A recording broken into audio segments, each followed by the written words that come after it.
अस्सलाम वालेकुम। प्रोग्राम जुर्म अंजाम के साथ मैं हूं मुजाहिद। नाज़रीन, हमारे मुआशरे में जुर्म सिर्फ गलियों में नहीं जन्म देता। कभी कभी एक इल्ज़ाम, एक तहरीरी दरख्वास्त और एक FIR किसी बेगुनाह की पूरी जिंदगी का रुख बदल देती है। जना बिल जबर के मुकदमात यानी कि 376 की दफात ऐसे हसास केसेस जिनका ताल्लुक किसी औरत की इज्जत, किसी मर्द के मुस्तकबिल और पूरे खानदान की जिंदगी से होता है। लेकिन हकीकत यह है कि हर चीख, हर इल्जाम, हर दावा सच नहीं होता। ऑपरेशन पुलिस जब भी ऐसी दरखास्त वसूल करती है, कानूनी तकाजों के तहत फौरी FIR दर्ज कर ली जाती है। लेकिन जो FIR झूठी निकलती है, जो इल्जामात गलत साबित होते हैं, जो मुकदमात सिर्फ ब्लैकमेलिंग या जाती रंजिश के तहत बनाए जाते हैं, वो ना सिर्फ पुलिस को गुमराह करते हैं बल्कि एक शख्स की पूरी जिंदगी, नौकरी, इज्जत और रिश्तेदार सब कुछ बर्बाद कर देते हैं। दिलचस्प और अफसोसनाक हकीकत यह है कि ज्यादती के मुकदमात में सबसे ज्यादा झूठ मेडिकल करवाने से पहले ही बेनकाब हो जाता है। मुतासरा खवातीन जब मेडिकल करवाने से इनकार करती हैं तो बड़े से बड़ा दावा भी अपनी बुनियाद खो देता है। आज के जुर्म अंजाम में हम आपको वो सच दिखाएंगे जिससे अक्सर पर्दा हटाया ही नहीं जाता। हम बताएंगे कि कैसे और इस झूठ ने उस शख्स की जिंदगी को किस मुकाम तक पहुंचा दिया। नाज़रीन, सवाल सिर्फ इतना नहीं कि झूठा मुकदमा दर्ज हुआ। असल सवाल ये है, क्या हमारे सिस्टम ने सच को झूठ और झूठ को सच बनाना इतना आसान है? आज की कहानी एक औरत का इल्जाम, एक मर्द की बर्बादी और हमारी अदालतों, हमारी पुलिस और हमारे मुआशरे के लिए एक खुला सवाल है। आइए सुनते हैं उस शख्स की अपनी जुबानी जिस पर उसकी साबका बीवी ने शोहर के खिलाफ रेप का मुकदमा दर्ज करवाया और इन्वेस्टिगेशन पुलिस ने उस FIR को झूठा करार दे दिया। ये है जुर्म अंजाम, जहां हम जुर्म की नहीं, जुर्म के नताइज की कहानियां दिखाते हैं। अब नाज़रीन, जिस झूठी FIR का हमने जिक्र किया, जिस इल्जाम ने एक घर उजाड़ दिया, एक मर्द की जिंदगी तबाह कर दी, उसी जुल्म की कहानी अब हम आपको एक ऐसे शख्स की जुबानी सुनवाते हैं जिसकी अपनी बीवी ने एक मखसूस गिरोह के साथ मिलकर उस पर झूठा मुकदमा बनवाया। ये शख्स जो रोजी कमाने वाला था, जो अपने बच्चों की परवरिश कर रहा था, जो अपनी बीवी की हर जरूरत को पूरा कर रहा था, एक दिन अचानक एक इल्जाम के साथ मुजरिम बना दिया गया। क्या हुआ उस दिन? किसने साजिश रची? कैसे उस पर मुकदमा बनाया गया? और ये शख्स जो खुद इंसाफ के लिए दरबदर हो गया, किन हालात से गुजरा? नाज़रीन, अब आप खुद सुने उस मजलूम शख्स की जुबानी, उस इल्जाम, उस धोखे और उस तबाहकुन मुकदमे की पूरी हकीकत। चलिए बढ़ते हैं उस शख्स के इंटरव्यू की जानिब। जैसे 80 लाख रुपए पहले मांगा जाता था। 80 लाख जी, मुकम्मल करने के बाद सर मेरा पर्चा खारिज किया, इसने मुझे गुनहगार लिख दिया। जब इस तरह की FIR दर्ज होती है, जो झूठे मुकदमा 376 की दफात के तहत दर्ज किए जाते हैं, तो जो मुलजिम होते हैं इस तरह की झूठी FIR में, जिनको बाद में पुलिस जो है वो बेगुनाह भी कर देती है और मुकदमात जो है वो भी खारिज करती जाते हैं, तो इस दौरान किन मुश्किलात का सामना करना पड़ता है। बहुत अर्सा पहले हमने एक प्रोग्राम किया था जिसमें साबका बीवी अपने साबका शोहर के खिलाफ एक झूठी 376 की FIR दर्ज करवा देती है और फिर क्या कुछ होता है, किस तरह से वो पर्चा खारिज होता है, तफ्तीश का अमल कितना तेज़ी से होता है, कितना सुस्त रवि का शिकार रहता है। ये हम मियाँ मोहसिन महबूब साहब है हमारे साथ, जो उस वक्त मुलजिम थे, लेकिन ये सुरखरू हुए कि इनके ऊपर झूठी FIR दर्ज हुई थी। कितना वक्त लगा इनको और कितनी मुश्किलात का इनको सामना करना पड़ा, ये हम आपको इनकी ज़ुबानी सुनवाते हैं। मियाँ साहब, ये बताएं कि जब आप पे FIR हुई दर्ज 376 की, वो एक पूरा ग्रोह था, एक गैंग था जिसमें पुलिस वाले भी मुलव्विस थे, जिसमें और लोग भी मुलव्विस थे, तो पूरा उन्होंने एक हनी ट्रैप किस्म का एक केस जो था वो तैयार किया। तो बिलाखिर आपका वो झूठा मुकदमा साबित हुआ। पुलिस ने इन्वेस्टिगेशन जब की तो किन मुश्किलात से आप गुजरे? कोई पैसे का भी जो है वो जिक्र कर सकेंगे? आपके पैसे भी आपके लगे, इज़्ज़त और शोहरत में भी कुछ ख़राबी पैदा हुई, फैमिली को कैसे फेस किया? जी जी सर, सबसे पहले इस तरह है कि मेरे ऊपर ना ये झूठी और फेक FIR करवाई गई थी एक गैंग की तरफ से। उन्होंने मेरे साथ हनी ट्रैप का मामला किया था, तो उन्होंने मेरे साथ पैसे लूटे, और जब मैं अपने पैसों की बरामदगी के लिए अदारे के पास गया, उसके बाद उन्होंने मेरे ही ऊपर बजाय कि मुझे बरामदगी की रकम देने के, मेरे ही ऊपर 376 की FIR करवा दी। ठीक है। उसके लिए मुझे पुलिस के अदारे में बहुत ज़्यादा मतलब एफर्ट करनी पड़ी। इन्वेस्टिगेशन के पास मैं फिर SSP नवीद साहब से मिला, उन्होंने मेरा केस सारा सुना। सुनने के बाद उन्होंने IO साहबा को हुक्म दिया कि इनका केस आपने मुकम्मल इन्वेस्टिगेशन करने के बाद इसको देखना है, और अगर मेरिट पे हुआ तो इसको खारिज करना है। ठीक है। तो उन्होंने फिर सर मेरी सारी तफ्तीश की, और मेरे से जो जो डॉक्यूमेंट मांगे, जो जो उनको रिक्वायरमेंट थी पुलिस को, मैंने हर चीज़ का प्रूफ दिया। ठीक है। तो उन्होंने फिर सारी अपनी करके पड़ताल जो पुलिस की होती है इन्वेस्टिगेशन, उन्होंने करके फिर सर मेरा पर्चा खारिज किया। उसके बाद भी मेरी तफ्तीश DSP अलीबाद साहब के पास भी गई थी। उन्होंने भी सर मेरिट पे मेरा पर्चा सारा देख के उन्होंने इत्तफाक किया मैडम आयशा की मिसल के ऊपर। उन्होंने भी सर मेरा पर्चा खारिज किया। अब पुलिस ने मेरा पर्चा खारिज कर दिया हुआ है। मैं पुलिस के महकमे का, आला अफसरान का बहुत शुक्रगुज़ार हूँ। उन्होंने मेरिट पे किया है, लेकिन मैं इसमें कुछ गुजारिशात अर्ज़ करना चाहूँगा कि पुलिस को पर्चा इस तरह का झूठा देने से पहले, क्योंकि बहुत सारे लोगों के साथ ये ज़्यादती हो रही है कि 90% या 95% ये जो पर्चे होते हैं ना सर, ये झूठे होते हैं, हनी ट्रैप के या पैसे खाने की लालच में होते हैं। ठीक है। मर्दों को ब्लैकमेल किया जाता है। ठीक है। तो इस तरह नहीं होना चाहिए। ये पर्चा इसकी पहले पूरी पड़ताल करके, क्योंकि हमारी पुलिस बहुत अच्छा काम करती है, इसमें पर्चा देने से पहले अगर वो थोड़ी सी ये पड़ताल की जाए ना, तो मेरा नहीं ख्याल जो शरीफ शहरी हैं वो इस जाल में फंस सकें। क्योंकि इसके लिए फिर सर बाद में बहुत सारे अखराजात होते हैं। बंदा फैमिली में, यारों दोस्तों में, हर जगह में रसवाई लैदा से होती है, क्योंकि ये बहुत गंदा पर्चा है। तो इसलिए मैं टाइम कितना लगा मियाँ साहब इसको? ये सर मुझे 5 से 6 माह लग गए हैं। 5 से 6 माह? जी। FIR होने में तो 5 मिनट लगे होंगे? जी, वो सर ऐसे ही है वो। और उसमें FIR में बीबी का ID कार्ड नंबर भी सर फेक है। अच्छा। उसका नंबर भी फेक है, उसके बावजूद सर FIR हुई। अच्छा जी, और मैंने आला अफसरान को इसके बारे में आगाह भी किया। अच्छा, मुझे ये बताएं कि इसमें वक्त का ज़्या हुआ 5-6 महीने, आप यकीनन कोई और काम तो कर नहीं सके होंगे क्योंकि परेशानी होगी। बिल्कुल सर। और दूसरा ये बताएं कि इसमें कोई जो शोहरत ख़राब होती है फैमिली की नज़र में, अपने अजीज़ व कारब की नज़र में, फिर वो लोग क्या उस वक्त कहते हैं कि तुम्हारे ऊपर देखें सर, जो FIR होगी? जी, जो पैसे का ज़्या होता है ना, वो तो देखें उसकी बात एक अलग है।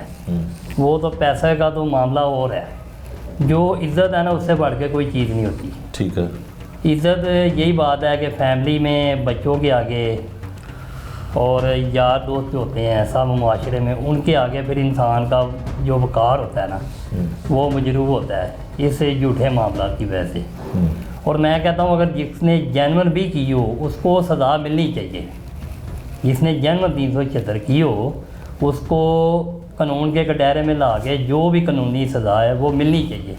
और जो जिसने नहीं की होती वो बंदे के लिए सर बहुत ज़्यादा नमोशी होती है, क्योंकि औरतें दिहाड़ी लगाने के चक्कर में कुछ लोगों को साथ मिला लेती हैं। इन मामलात में आके बंदे को बड़ी रसवाई होती है। मियाँ साहब, आपने एक जिक्र किया कि आप आला पुलिस अफसरान जो है उनका तो शुक्रिया अदा करते हैं जी, लेकिन जो IO है, जो जिन्होंने इन्वेस्टिगेशन करना है, जिन्होंने पर्चा अमली तौर पे खारिज करना है, उनसे आप थोड़े नालाल दिखते हैं। क्या उस सतह पे उस तरह से काम नहीं हो रहा जिस तरह से होना चाहिए? नहीं सर, जो पहली IO थी ना, मैंने आपको बताया, वो मेरिट पे नहीं थी कर रही। वो अपने दिहाड़ी के चक्कर में 5 लाख मांगती थी। जो दूसरी आई होती ना, उन्होंने मेरी हर चीज़ हर बात सुनी है और अच्छे तरीके से सुनी है। उन्होंने कोई ऐसा मामला नहीं मेरे साथ किया कि आप ऐसे करो वैसे करो। मैंने उन्होंने जो जो मेरे से रिक्वायरमेंट थी चीज़ें मांगी हैं, मैंने उनको प्रोवाइड की हैं। तो उसके बाद उन्होंने पूरी तफ्तीश मुकम्मल करने के बाद सर मेरा पर्चा खारिज किया है। मियाँ साहब, उससे मैं मुतमिन था। मियाँ साहब ये बताएं कि जो आपको ब्लैकमेल किया जा रहा था इस FIR दर्ज करवाने के बाद, कितनी रकम आपसे मांगी जा रही थी? सर वो मेरे से 80 लाख रुपए पहले मांगा जाता था। 80 लाख? जी, वो 80 लाख रुपया मेरे से मांगा जाता था। अगर कम पैसे होते तो हाँ, आप फिर शायद दे वो देते। 40-50 तक आ गए थे मामला। हमारे साथ बैठ के डील यही आ रही थी, मैं तुम्हारी बीबी से डील करवा देती हूँ, 5 लाख मुझे दो। तो मैं ऐसे यही कहता था, मैं तुम्हें किस चीज़ के पैसे दूँ, मेरा 1% जुर्म ही नहीं है। या तो मेरा जुर्म साबित करो, जो सजा बनती है मुझे दे दो। हाँ, जब है नहीं तो मेरे से आप ये क्यों मुतालबा कर रहे हो? ठीक मैंने है। आपको पैसे नहीं देंगे। 80 लाख से कोई अच्छा आपने सर, इसके ऑफर बाद की? जी, इसके बाद इसने जब मैंने पैसे नहीं ना दिए, इसने मुझे उधर मतलब आप इसको क्या कहेंगे, वो लिख दिया गुनहगार लिख दिया। अच्छा, कैसे लिख दिया गुनहगार? मेडिकल हुआ था? कोई मेडिकल नहीं सर हुआ, वो पर्चे के ऊपर लिखा हुआ है जी DNC करवानी पड़ी। कोई DNC सर रिपोर्ट नहीं है, ठीक है, सब चीज़ें फेक हैं। एक अल्ट्रासाउंड की रिपोर्ट है, वो भी सर झूठी है। वो हॉस्पिटल है मॉडल टाउन, उधर से करवाई गई है, मैं उधर भी गया हूँ, उधर से भी जाके मैंने कैमरे चेक करवाए हैं, हर चीज़ मैंने की है, सब कुछ फेक बना हुआ है। ठीक है। आपको पता है पैसे दे के हॉस्पिटलों में रिपोर्टें बन जाती हैं, वो भी अल्ट्रासाउंड रिपोर्ट है। प्राइवेट हॉस्पिटल में ऐसा हो सकता है, ठीक है, वो प्राइवेट ही था। ठीक है, तो सब कुछ सर मैंने इसकी सारी इंक्वायरी की है और हर चीज़ का प्रूफ मेरे पास है। ठीक है जी। तो अच्छा ये बताएं कि आपने कोई ऑफ़र की हो कि आपसे 80 लाख रुपया मांगा तो आपने कहा 10 लाख ले लें? नहीं, मैंने सर कोई नहीं की। मैंने आपने कहा फेस करना मेरा है। मुझे अपनी पुलिस पे यकीन है, वो मेरिट पे इंशाल्लाह मैं सच्चा हूँ, इंशाल्लाह मेरा पर्चा डिस्चार्ज होगा। अच्छा, इसमें अब एक और कानून है कि जो झूठा पर्चा इस तरह का दर्ज करवाती है, जी। वो कोई खातून हो या कोई गिरोह हो, तो पुलिस उस पर भी FIR दर्ज करती है। जी तो आपने करवाई? जी सर, वो मुझे कुछ दोस्त कहते हैं वो करवानी है, कुछ कहते हैं नहीं करवानी। ठीक है, नहीं वो करवानी। एंटी रेप एक्ट का उसके कहते हैं। जी। तो इसके लिए मैं मशवरा कर रहा हूँ, तो इंशाल्लाह जो भी होगा। वैसे जब आपकी FIR दर्ज हुई तो आपको उस IO ने, जो नई IO थी आपकी, उन्होंने बताया कि ये आपके पास राइट है कि पुलिस की बिल्कुल मुद्दत में पर्चा दर्ज हो सकता जी है? जी बिल्कुल, उन्होंने बताया मुझे। ठीक है। उन्होंने कहा बिल्कुल हम दे सकते हैं। तो जो आपके मुकदमे में मुद्दइया थी, जी उससे कभी आमना सामना हुआ, वो शामिल तफ्तीश हुई? नहीं सर, उनको वो IO भी बुलाती रही हैं, 6 से 7 दफ़ा वो नहीं आई। फिर अच्छा। DSP अली बाद साहब डिफेंस सी में बैठते हैं, उन्होंने भी उनको कुछ 4-5 दफ़ा बुलाया है, ठीक है। वो नहीं आई। अब वो सारी इश्तिहारी है, क्योंकि मैंने फिर उनके ऊपर भी पर्चा करवाया था, क्योंकि जो उन्होंने मुझे लूटा था ना दौरान वारदात हनी ट्रैप में। हाँ। मेरे अकाउंट से ATM से पैसे निकाले थे। फिर मैं DIG फैसल कामरान साहब के पास पेश हुआ था खुली कचहरी में। ठीक है। उधर सर उन्होंने मेरी बात सुनी, तो जब इन सारे गैंग को उन्होंने पकड़ा तो उन पे मैंने FIR फिर उन्होंने दी थी DIG साहब। अच्छा, वो जो गैंग था उस पर भी एक FIR हो गई थी? जी जी। वो पुलिस की मुद्दत में हुई या आपकी नहीं, मुद्दत? वो उसमें सर मैं बताई। उसमें आप मुद्दई थे, तो उसमें सुना कि कोई पुलिस वाले भी मुलविस थे? जी सर, कितने पुलिस 2 वाले? पुलिस वाले थे। 2 पुलिस वाले मुलविस थे। उनको डिसमिस भी कर दिया नौकरी से? जी, वो एक डिसमिस था, एक पहले ही डिसमिस था उससे। अच्छा, एक पहले ही डिसमिस था और एक जो था वो हाजिर सर्विस था, उसको डिसमिस कर जी। दिया और उस पर FIR भी दर्ज हुई। जी। मियाँ साहब, आपके साथ इंसाफ तो हो गया जी जी और आप उस मुकदमे में बेगुनाह भी थे। जी। ऐसे लोग जिनके ऊपर FIR दर्ज हो जाती है और अपनी इज़्ज़त, अपनी जो है वो शोहरत को ख़राब ना होने के वजह से जो है वो पैसे भी दे देते हैं ऐसी ख़वातीन को, तो उनके लिए कोई आप मैसेज देना चाहेंगे? जी सर, बिल्कुल ऐसे शरीफ शहरी बहुत ज़्यादा हैं कि जो चाहते हैं कि हमारी बात दबी रहे, हमारी इज़्ज़त मुआशरे में ख़राब ना हो। ठीक। वो फिर अपनी इज़्ज़त के लालच में, अपनी मतलब इस चीज़ की वजह से वो फिर ऐसी औरतों के हाथों ब्लैकमेल हो गए। वो सर 20-20, 30-30 जो डिमांड होती है, आप भी मीडिया पे देखते हैं, वो इन तरह के मामलात में फंस जाते हैं। तो वो फिर करते हैं अपनी इज्जत को बचाने के लिए। लेकिन मैंने इस तरह का ना पैसे दिए हैं, क्योंकि मुझे भी ज़ाहिर बात है ये होता रहा है कि आप पैसे दो, मैंने नहीं दिए, क्योंकि मुझे अपने इदारों पे यकीन था कि मैं सच्चा था, अल्लाह ताला मेरा साथ देंगे। तो अल्लाह ताला ने मेरा दिया है और मेरे इदारों ने मेरा साथ दिया है।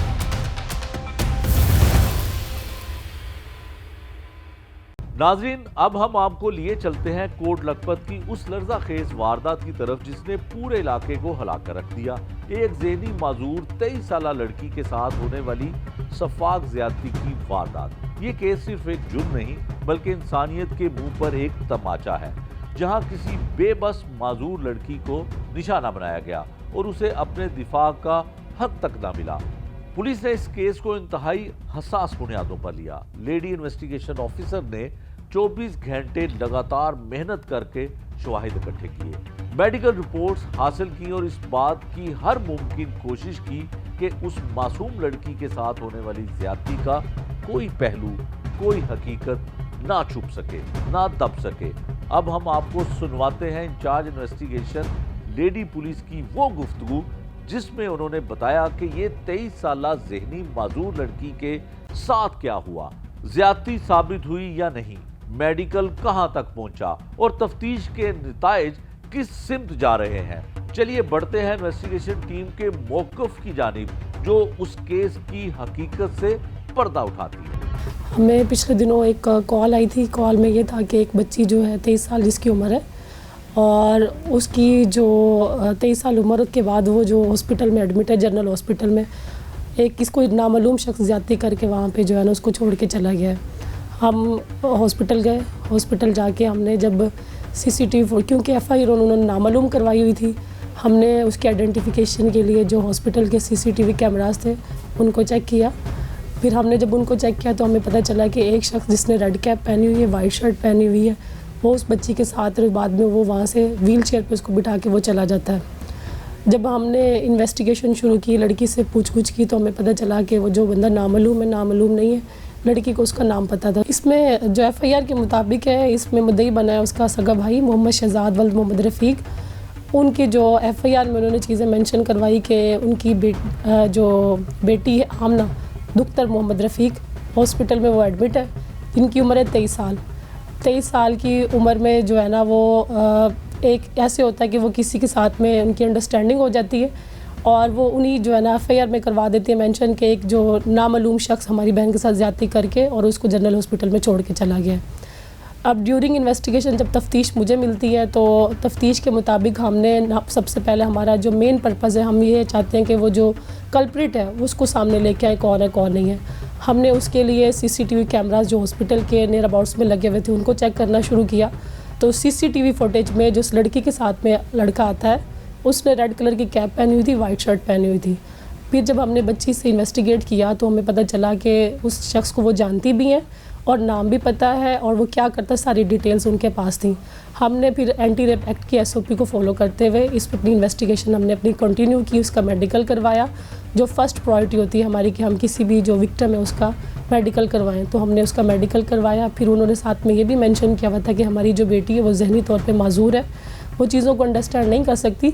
उसके लिए भी हमने फर्दर जो है ना जो MS हॉस्पिटल है, जनरल हॉस्पिटल की, उनसे रिक्वेस्ट की, उन्होंने भी एक बोर्ड बना दिया जो कि मंडे को जो चीज़ें जो है ना सारी चीज़ें क्लियर हो जाएंगी। मेडिकल उसका हो गया। हमने पार्सल जो था ड्यूरिंग इन्वेस्टिगेशन जो पार्सल था वो PFSA में सबमिट करवा दिया। अब आगे DNA का प्रोसेस होगा, इन्वेस्टिगेशन अभी जारी है और इंशाल्लाह जो है ना जो मेरिट के मुताबिक हम तफ्तीश करेंगे। हमने इसमें जो मॉडर्न टेक्नोलॉजीज़ हैं उनको हमने यूटिलाइज़ किया। हमने CDR ली, नंबर्स हमें जो विक्टिम से मिला था उसके मुताबिक हमने CDR ली, उसकी हमने लोकेशन निकलवाई। तो जब लोकेशन के ज़रिए उसको हमने ट्रेस आउट करके देन हमने उसको अरेस्ट किया। इसमें बहुत ऑपरेशन इन्वेस्टिगेशन दोनों ने वर्कआउट किया था, दोनों की म्यूचुअल एफर्ट से उसको हमने इन्वेस्टिगेट किया और पकड़ लिया उसको। सर इसमें देखिए एंटी रेप एक्ट जब से आया तब से सज़ाएँ बहुत ज़्यादा हो गई हैं। एंटी रेप एक्ट में अगर आपकी इन्वेस्टिगेशन में ट्रूली बंदा जो है वो आप उसको लिखते हैं गुनहगार पाया गया है, फिर उसके बाद उसका ट्रायल होता है। ट्रायल में जब चीज़ें सारी साबित होती हैं तो ये ट्रायल कोर्ट डिसाइड करती है कि जो इन्वेस्टिगेशन में है हमने एक बंदे को गिल्टी डिक्लेयर किया था और उसके बाद ट्रायल कोर्ट भी उस चीज़ से एग्री करती है तो मैक्सिमम जो सज़ा है 25 ईयर लाइफ इम्प्रिजनमेंट भी है और कुछ केसेस ऐसे आपको पता है कि डेथ इम्प्रिजनमेंट भी हुई है।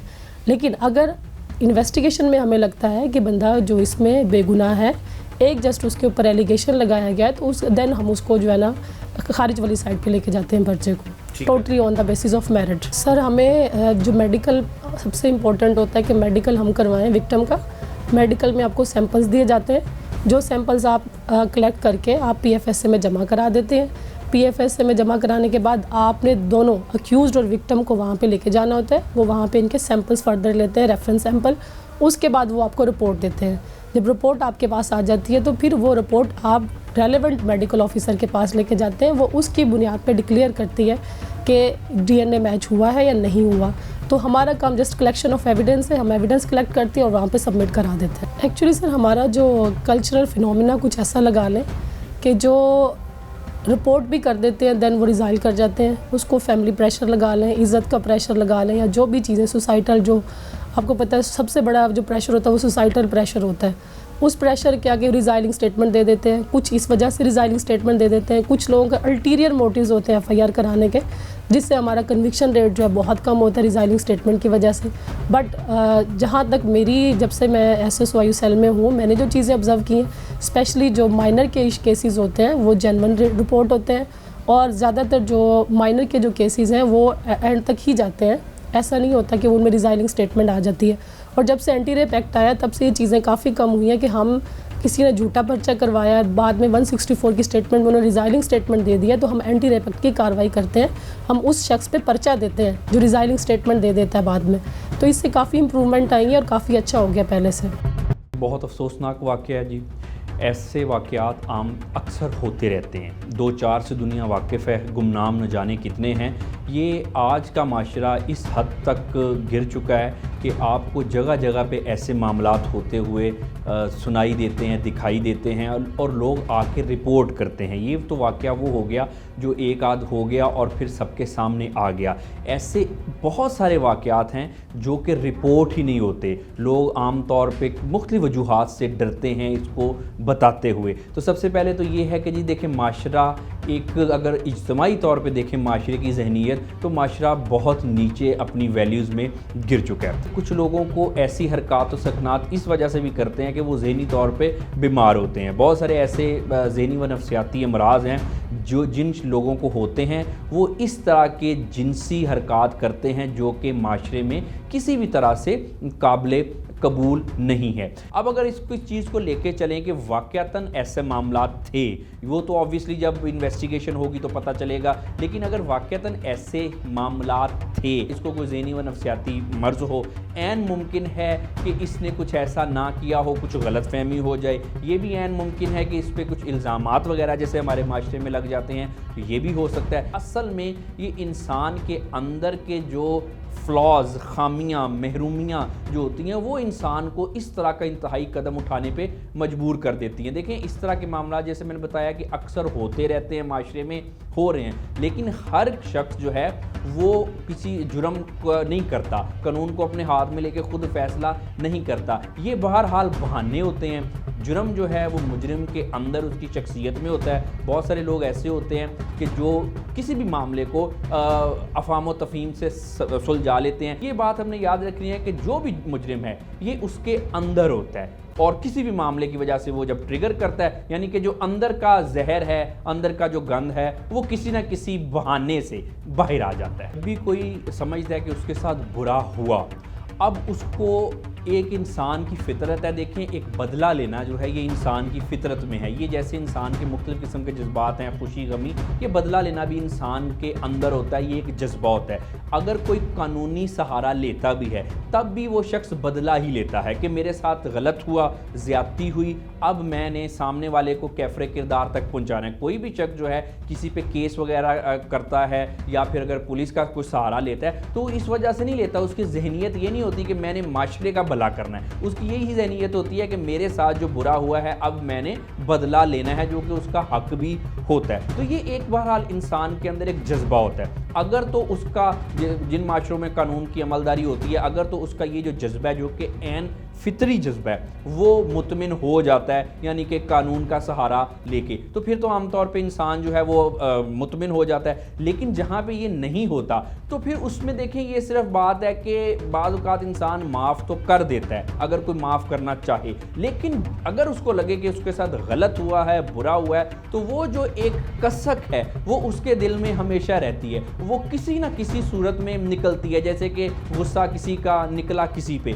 तो अगर दोनों तरह से हो सकता है कि अगर ये कोई जिनके मामला तय पा जाते हैं, फिर भी बहरहाल मैं समझता हूँ कि कसक जो है इनकी फैमिली में जो एक रिफ्ट है वो हमेशा के लिए रहेगी। और इसका एक दूसरा पहलू भी होता है कि देखें जिसके साथ कुछ गलत हुआ वो आमतौर पे माफ़ करे या ना माफ़ करे, लेकिन जो जुर्म है उसका एक माशरे पे भी असर होता है। अगर किसी ने माफ़ कर भी दिया, खुद वो मुतमिन भी हो गया, लेकिन उसमें यह है कि फिर वही जो शख्स है जिसने एक दफ़ा जुर्म किया है अब वो माशरे में घूम रहा है, बिल्कुल आज़ाद घूम रहा है, तो उससे बहरहाल माशरे पे भी असर पड़ता है, माशरे में जुर्म बढ़ता है। तो ये दोनों तरफ से ही होता है, एक तो जिसके साथ गलत हुआ उसका एंगल और दूसरा माशरे का। मैं समझता हूँ कि इसमें जब भी कोई जुर्म होता है या उसकी सज़ा और जज़ा की बात करें तो दोनों एंगल्स को अगर लेके चलें कि इससे उस शख्स जिसके साथ ज़्यादती हुई, जुल्म हुआ, उसका मुदावा और इसका माशरे पे क्या असर होगा, तो अगर इन दोनों चीज़ों को लेके चलें तो मैं समझता हूँ कि फिर हमारा जो क्रिमिनल जस्टिस सिस्टम है वो ठीक तरह से जराइम पे काबू भी पा सकता है। और जिस वजह से जिस चीज़ मकसद के लिए कानून बना होता है यानी कि माशरे की इस्लाह, फिर माशरे की इस्लाह भी बेहतर तरीके से होगी।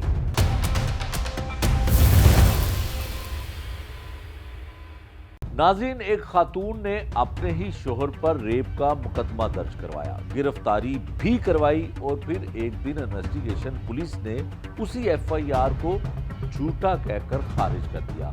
क्यों, किसके कहने पर, किस मकसद से? ऐसा नहीं कि ज्यादती केस के तमाम मुकदमे झूठे होते हैं।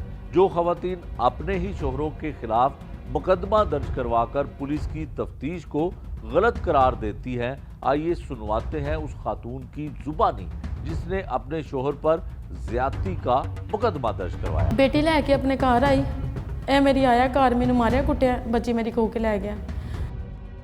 2021 ਦੇ ਵਿੱਚ मैं केस की मैनू बच्ची लैके दी वापस, बच्ची वापस घर आ गई। ठीक थोड़े दिन में फिर बच्ची खो के लै गया। खैर फिर बच्ची के लिए वापस इसके घर गई। जब घर गई इसकी बच्ची के लिए गई, फिर मेरी कंडीशन हो गई बेटे वाली। मैंने अपने दोनों बच्चे लिए मैं अपनी अम्मी के घर आ गई। अम्मी के घर आई, ठीक थोड़े दिन बाद फिर ये अपनी अम्मी और बहनें लेके हमारे घर पे आया है। आके फिर सबको मना रहा है, मतलब मेरी अम्मी को और मेरी बहन को और मुझे मना रहा है। मनाने के बाद ये फिर मुझको घर लेके जाता है। घर लेके जाने के बाद इन्हें क्या समरीन हूँ साडा मियाँ बीवी का कोई रिलेशन नहीं हैगा। ठीक थोड़े दिन बाद इन्हें मैंने मुक्के मारे, मेरे दंद तोड़ दिते। ओदी एप्लीकेशन मैं सिविल थाने भी कराई, सांदे भी कराई। फिर मैंने बच्चे लेके अपनी अम्मी के घर आ गई। उसके बाद ये फिर घर आया, फिर बच्चे छीन के लेके गया, गली में आया छीन के ले गया। कस्टडी अपने नाम करवाई, करवाने के बाद पेपर अपने पास छुपा के रख लिए। इस तरह करते करते 2 साल गुजर गए। 2024 आ गया। 2024 में फिर इसने मुझे रब्ता किया। 2024 गुजरा, 25 आ गया। मेरा इतना कोई नहीं, कोई रिलेशन नहीं, सब ख़त्म। 25 में मैंने इसको, 24 में मैंने हर जगह से इसको ब्लॉक किया। मेरी साथ डिवोर्स होगी। काश ने मुझे 2022 में तलाक दे दी। उसके बाद ये मेरे से कॉन्टैक्ट में नहीं आया। मेरा मियाँ बीवी का कोई ताल्लुक़ इसके साथ नहीं था। कई दफ़ा इसने मुझे फ़ोन पे भी मैसेज पे तलाक दिया है, फ़ोन कॉल पे भी तलाक दिया है। उसके बाद अब आके मैंने इसे खुला ले लिया है। फतवा भी मेरे पास है।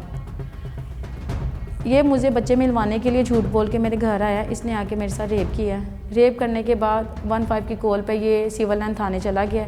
13/17/25 था पर्चा नंबर मेरा, वो पर्चा हो गया इसके ऊपर। उसके बाद एक दिन आईओ मुझे कॉल करती कि मैं आपकी पर्चे की आईओ हूँ, आप मेरे पास गढ़ी शो किला गुजर सिंह आओ। मैं उधर गई हूँ। नाज़रीन, जिस तरह पुलिस और अदालतें अपने हिस्से का काम करती हैं, उसी तरह सियासी जमातों ने भी खवातीन को बर वक्त इंसाफ दिलवाने के लिए खुसूसी नुमाइंदे मुकर्रर कर रखे हैं। वो नुमाइंदे जो हर ऐसे केस में मुतासरा खातून को रहनुमाई भी देते हैं और हुकूमती सतह पर उनकी आवाज़ भी बनते हैं। लेकिन असल सवाल ये है कि क्या निज़ाम इंसाफ वाकई ही उन खवातीन तक बर वक्त पहुँच रहा है? आइए इस बारे में सियासी जमातों के नुमाइंदों का मौक़िफ़ सुनते हैं। हल्का N 130 साबिक वज़ीर-ए-आज़म पाकिस्तान मियां मोहम्मद नवाज शरीफ साहब का हल्का है और चीफ मिनिस्टर पंजाब की इस वक्त ख़ास नज़र और ख़ास तौर पर प्रायोरिटी है और ज़ीरो टॉलरेंस पॉलिसी है ख़वातीन के रेप के ऊपर।